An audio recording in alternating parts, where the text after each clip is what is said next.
Hello everyone, welcome again in cardium nursing. Cardium nursing academy की ओर से मैं मीना वर्मा आज की हमारी क्वेश्चन सीरीज 13 में आप सभी का स्वागत करती हूँ। आज की वीडियो के अंदर हम डिस्कस करने जा रहे हैं 13th पार्ट हमारी जो क्वेश्चन सीरीज है उसका।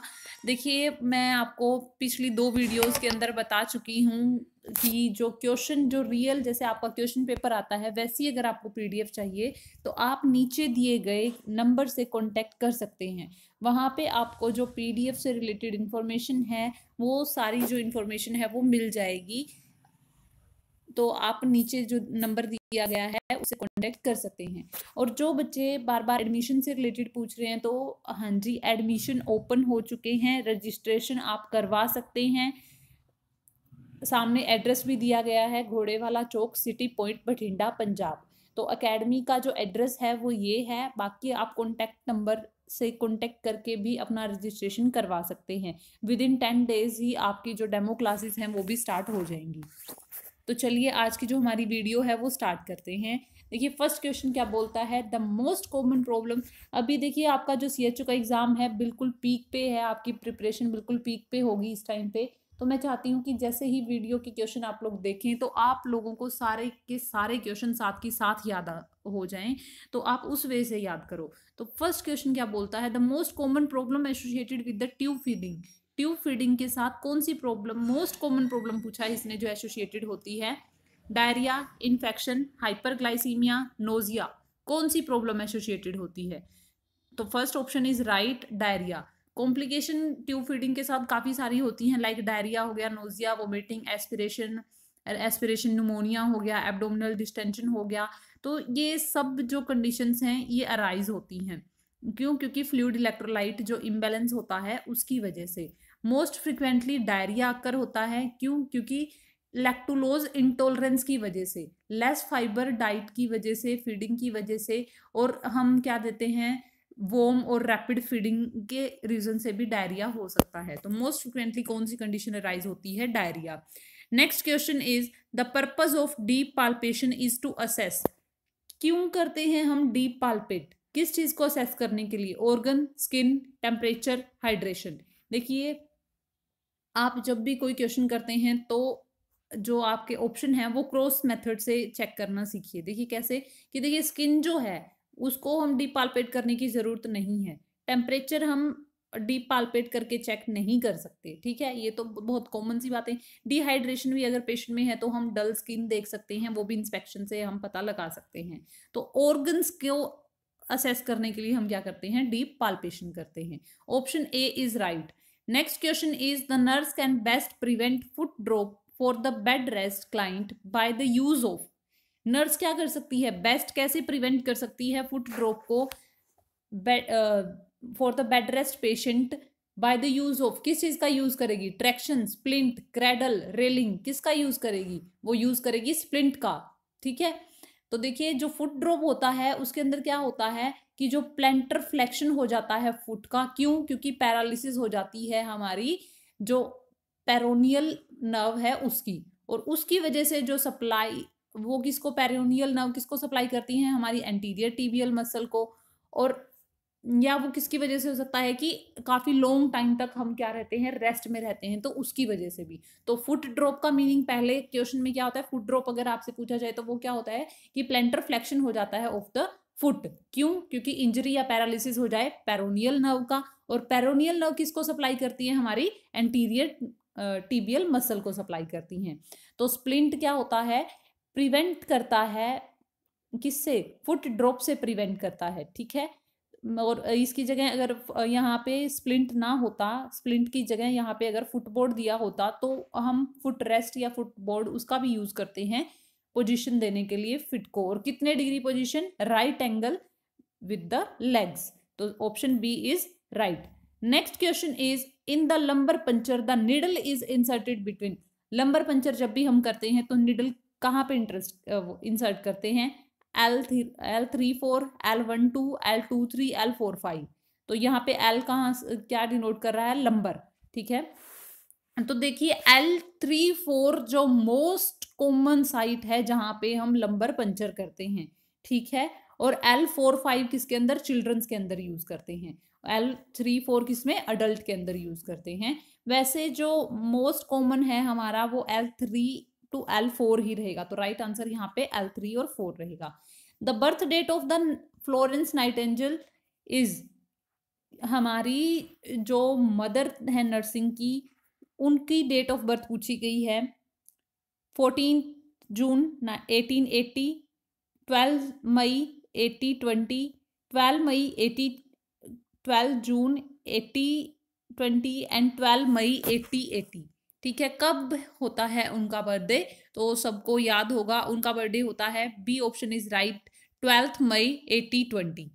ठीक है, आप याद रख सकते हैं 1820, सॉरी, आप याद रख सकते हैं 1820 कैसे, अगर जिसको ये चीज़ याद नहीं रहती 1820, अभी नोट सेट में 1820 वाला था ना, तो 1820 से आप याद रख सकते हैं 12 मई। Causes of bed sore are, bed sore होते क्या हैं कि क्या हो जाते हैं, अल्सर हो जाते हैं, सोर लाइक अपीयरेंस आती है, क्या क्यों, क्योंकि ज़्यादा टाइम तक अगर बेड पे रहते हैं हम, प्रोलॉन्ग्ड अगर बेड पे रहते हैं, जैसे जो अनकॉन्शियस पेशेंट होते हैं कोमा के अंदर, उनको ज़्यादा चांसेस होते हैं कि या किसी की एक्सट्रीम सर्जरी हुई हो उसके अंदर। तो moisture, friction, malnutrition, A and B. तो देखिए बेड सोर अगर वहां पे मॉइस्चर होगा, फ्रिक्शन हो रहा है बार बार स्किन का, या एक लॉन्ग टाइम तक वैसे का वैसे है, वहां पे क्या आएगी, नमी आएगी, उससे क्या होंगे, बैक्टीरिया डेवलप होंगे, तो उससे क्या हो सकता है, इन्फेक्शन से फिर क्या हो सकता है, बेड सोर हो सकता है। तो option A and B both are right, malnutrition से बेड सोर नहीं हो सकते। ठीक है, next question is overcrowded house causes, overcrowded जो हाउस होते हैं वो क्या कोज करते हैं, respiratory and skin disease, gastrointestinal disease, cardiovascular disease, congenital disease. कौन सी डिजीज कोज होती है ओवर क्राउडेड हाउस के अंदर, ठीक है, जहाँ पे ज़्यादा भीड़ भाड़ वाला। तो देखिए गैस्ट्रो इंटेस्टाइनल अगर कंडीशंस होती हैं तो वो पॉइजनिंग, फूड पॉइजनिंग की वजह से हो सकती है, पुअर हाइजीन की वजह से हो सकती है। कार्डियोवास्कुलर की जो रिस्क फैक्टर हैं, जो फैक्टर्स हैं वो डिफरेंट है। कंजेनाइटल डिजीज किसकी वजह से हो सकती है, हमारी क्रोमोसोमल एबनॉर्मेलिटी की वजह से हो सकती है। तो respiratory and skin disease, option A is right. Next question is snowball sampling is a, snowball sampling क्या है, टेक्निक, ये आपकी रिसर्च का क्वेश्चन है। Quota sampling, purposive sampling, non random sampling and random sampling. तो जो स्नोबॉल सैम्पलिंग है ये क्या है, आपकी किसके अंदर, इसका जो ये किसकी टेक्निक होती है, नॉन रैंडम सैम्पलिंग की टेक्निक है। ठीक है, snowball sampling, option C is right. Next question is which of the following is not a fat soluble vitamin, इनमें से एक बहुत ही बेसिक क्वेश्चन है, काफी बार रिपीटेड क्वेश्चन है ये, कौन सा एक फैट सोल्यूबल विटामिन नहीं है, मींस वाटर सोल्यूबल है, तो DKCA, कौन सा, विटामिन सी। ठीक है, वो क्या है, फैट सोल्यूबल नहीं है। Next question is the complementary feeding of infant can be started at the age of, complementary feeding जो होती है इन्फेंट की कितनी एज पे स्टार्ट करते हैं, ठीक है, 6 मंथ, 9 मंथ, 10 मंथ, 12 मंथ। ठीक है, देखिए वीनिंग की जो प्रोसेस होती है हम आफ्टर 6 मंथ स्टार्ट कर देते हैं। ठीक है, उसके बाद जो कॉम्प्लीमेंट्री फीडिंग के अंदर भी क्या आता है कि बच्चे को प्रॉपर न्यूट्रिशन देने के लिए हम क्या करते हैं, स्मॉल स्मॉल फूड जो बच्चे को प्रोवाइड करवाते हैं। ठीक है, लिटिल अमाउंट में, जैसे फर्स्ट टाइम स्टार्ट किया तो 1 a डे किया, फिर 2 a डे, फिर 3 a डे, ऐसे मतलब हर टाइप का जो फूड है बच्चे को हम खिलाना स्टार्ट करते हैं, उसको बोलते हैं हम कॉम्प्लीमेंट्री फीडिंग ऑफ इन्फेंट। तो वो 12th मंथ पे स्टार्ट करते हैं, option D is right. Next question is leading cause of blindness in the India, ये क्वेश्चन तीसरी बार आई थिंक रिपीट हो रहा है यहाँ पे, क्योंकि हमारी जो थ्योरी वाली वीडियोस थी उसमें मैंने आपको बिल्कुल वहां पे हाईलाइट करके बताया था कि ये क्वेश्चन ऑलमोस्ट पूछा जाता है। ग्लूकोमा, कैटरैक्ट, रिफ्रैक्टिव एरर और कॉर्नियल पैथोलॉजीज। तो option B is right, India के अंदर मोस्ट कॉमन कोज जो है ब्लाइंडनेस का वो क्या है, कैटरैक्ट।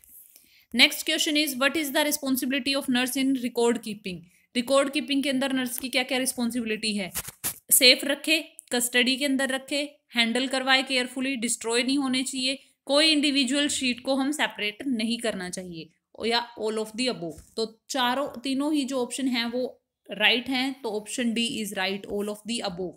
ये सारी नर्स की रिस्पॉन्सिबिलिटी होती है रिकॉर्ड कीपिंग के अंदर। Next question is protrusion of mucous membrane of the nose and paranasal sinus is known as, protrusion होना म्यूकस मेम्ब्रेन का नोज की और पैरानेजल साइनस की, तो मीन्स क्या होगा इसका? Nasal polyps, nasal proliferation, coryza और म्यूकस हाइपरट्रोफी। तो हम इसको बोलते हैं नेजल पॉलिप। क्या होता है कि जो मांस है वहां से प्रोट्रूड हो जाता है, ठीक है, जो म्यूकस मेम्ब्रेन का मांस है वो वहां से प्रोट्रूड हो जाता है पैरानेजल साइनस से। इससे क्या हो जाता है, पर्सन की जो नोज है वो रनिंग रहती है, स्नीजिंग, कफिंग, ये सब जो सिम्टम्स हैं ये देखने को मिलते हैं, उसको हम बोलते हैं nasal polyps. Option A is right. Next question is investigation of epistaxis is not include. जब हम इन्वेस्टिगेशन करते हैं एपिस्टेक्सिस का तो क्या होता है, क्या इंक्लूड नहीं करते, कौन सा टेस्ट इंक्लूड नहीं करते? CBC, bleeding time, clotting time, PT and tonography. तो देखिए कौन सा हम यहाँ पे यूज नहीं करते हैं। पहले तो एपिस्टेक्सिस होती क्या है, एपिस्टेक्सिस के अंदर क्या हो जाता है कि हमारी जो नोज है वो ब्लीड करने लग जाती है, तो उसके अंदर हम कंप्लीट सीबीसी करवा सकते हैं, ब्लीडिंग टाइम करवा सकते हैं, क्लोटिंग टाइम भी करवा सकते हैं, प्लेटलेट टाइम भी करवा सकते हैं। उसके बाद में जो हमारा प्रोथ्रोम्बिन टाइम करवा सकते हैं। उसके बाद टोनोग्राफी जो है वो हम नहीं करवाते, ये आई के लिए यूज होता है, ठीक है, टोनोग्राफी और टोनोमेट्री, ठीक है। इंट्राओक्यूलर प्रेशर को मेजर करने के लिए टोनोमेट्री करते हैं और टोनोग्राफी करते हैं रेटिना की इमेज के लिए, ठीक है। तो option D is wrong. Next question is tear started to appear at which age. बच्चा जो होता है उसके अंदर टीयर कब अपीयर होते हैं? 1 year, 2 week, 2 month at birth. तो कब अपीयर होते हैं? रियल में जो टीयर्स होते हैं वो 2 मंथ की एज पे अपीयर होते हैं, ठीक है। Option C is right. तो देखिए बने रहिए कार्डियम नर्सिंग के साथ, आपके लिए बेस्ट से बेस्ट और बेसिक से बेसिक क्वेश्चन। काफ़ी स्टूडेंट्स को ये क्वेश्चन इजी भी लगते हैं, काफ़ी को थोड़ा टफ लगते हैं, क्योंकि काफ़ी स्टूडेंट जो पहले से प्रिपरेशन कर रहे हैं और काफ़ी ऐसे हैं जो अभी न्यू हैं। तो देखिए दोनों को देखते हुए जो मोस्ट रिपीटेड क्वेश्चन है वो ही आपके लिए लेके आते हैं हम लोग, ताकि आपकी प्रिपरेशन बेस्ट रह सके। हाई लेवल करने से कोई फायदा नहीं है जब तक आपको बेसिक ना पता हो। अभी आपने नोरसेट के एग्जाम में देख ही लिया होगा कि बेसिक क्लियर होना कितने मायने रखता है। तो बने रहिए कार्डियम नर्सिंग के साथ और जुड़े हमारे साथ थ्योरी क्लासेस के लिए, ऑफलाइन क्लासेस के लिए, वो मैंने आपको बता दिया है। ऐसे ही कार्डियम नर्सिंग आपके लिए मोस्ट, जो भी आपकी नीड की जितने भी नर्सिंग से रिलेटेड अपडेट्स हैं और नर्सिंग से रिलेटेड जितने भी आपके सब्जेक्ट्स हैं, सब क्वेश्चंस हैं, सबके जो क्लासेस हैं आपको प्रोवाइड करवाता रहेगा। थैंक